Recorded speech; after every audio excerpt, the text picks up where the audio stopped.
Hello, everyone. Thank you for joining us today. I'm here with Victor Macgill. Victor was brought up in Nelson, New Zealand, and he attended Canterbury University in the early 1970s, where he completed a BA in psychology and Maori studies.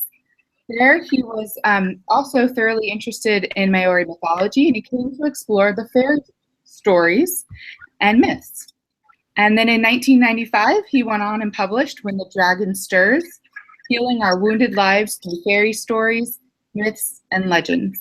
And then he completed an MA in Creative Chaos and Complexity through the University of Western Sydney in 2003. But recently, Victor has submitted his PhD, and he is supervised there at the University of Sunshine Coast, linking, and his dissertation is Linking Systems Theories, Methods, and Metaphors in Future Studies. Thank you for joining us today, Victor.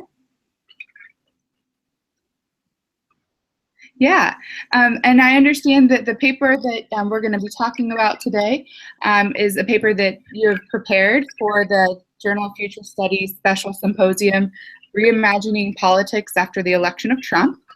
And your paper is titled The Jester King. Tell us a little bit about your paper. Just when I was looking at all the events that were happening, they just seemed so incredible. Day after day, and still is.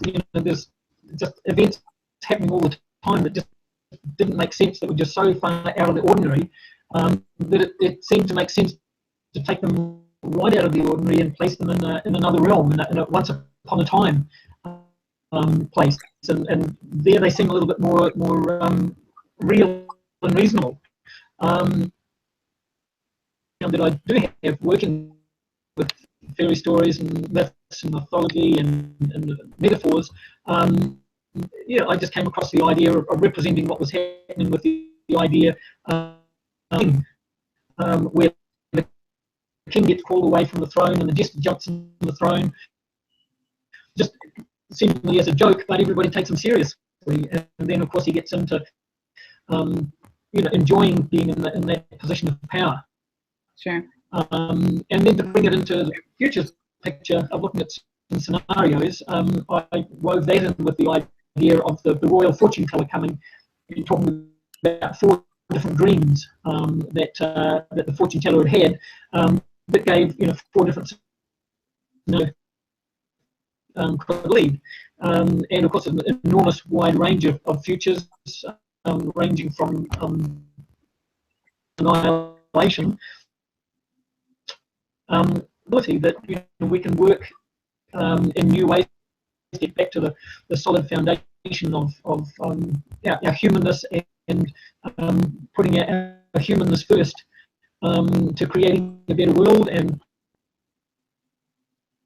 tying technologies.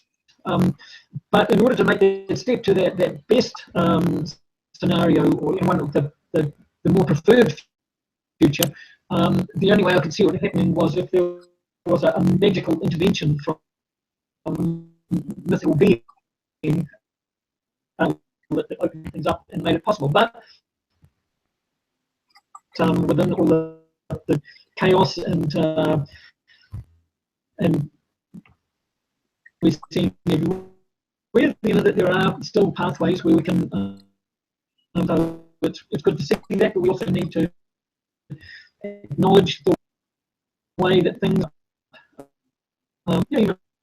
frame it as a fairy story. It's another perspective, another way of looking at it that removes us of what's going on.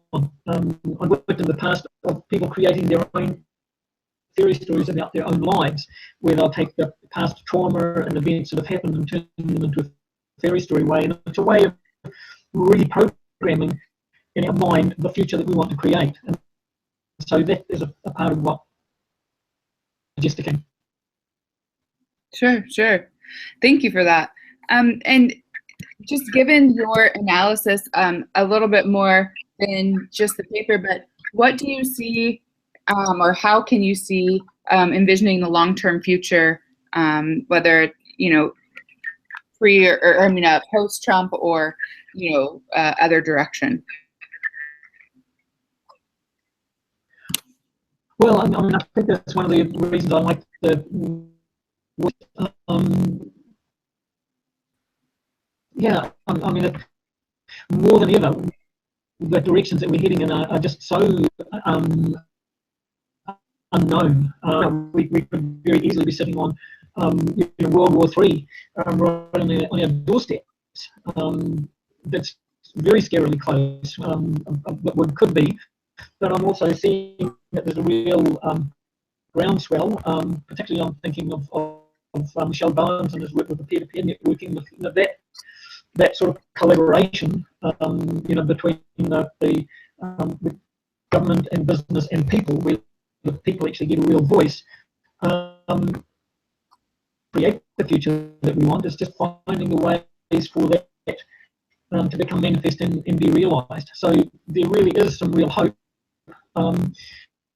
but the challenges are pretty huge, and it's starting to look very much like we've crossed some tipping points that we might not be able to avoid. So it's a very strange future as to where we could be headed. Sure.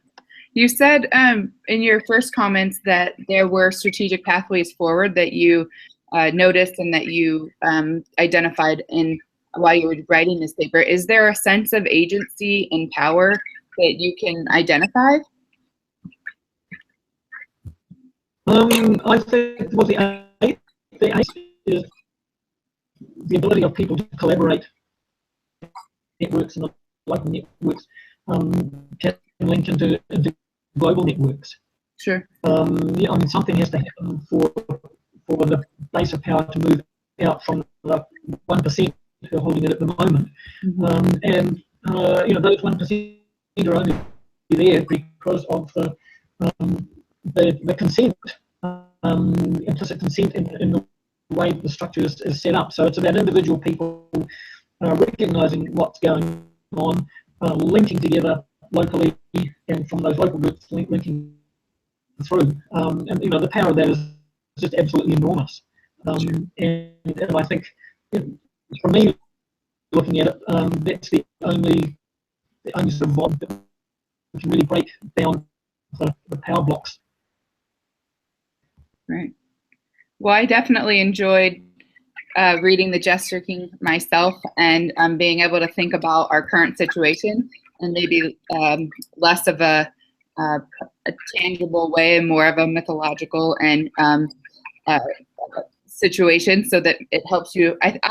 For me, it took me a little outside of the present, so that I could think about it in a way that my imagination could come into play. And I think that was helpful, because sometimes when we think about the political situation that we're in today in the U.S., it's hard for us to see past the hurdles that are directly in front of us. So I think that this was really a useful piece for me. So I hope all of our readers at JFS are able to get their hands on it and take a look as well. Fairy stories always end with "and lived happily ever after." So let's hope that's what happens. Right, definitely.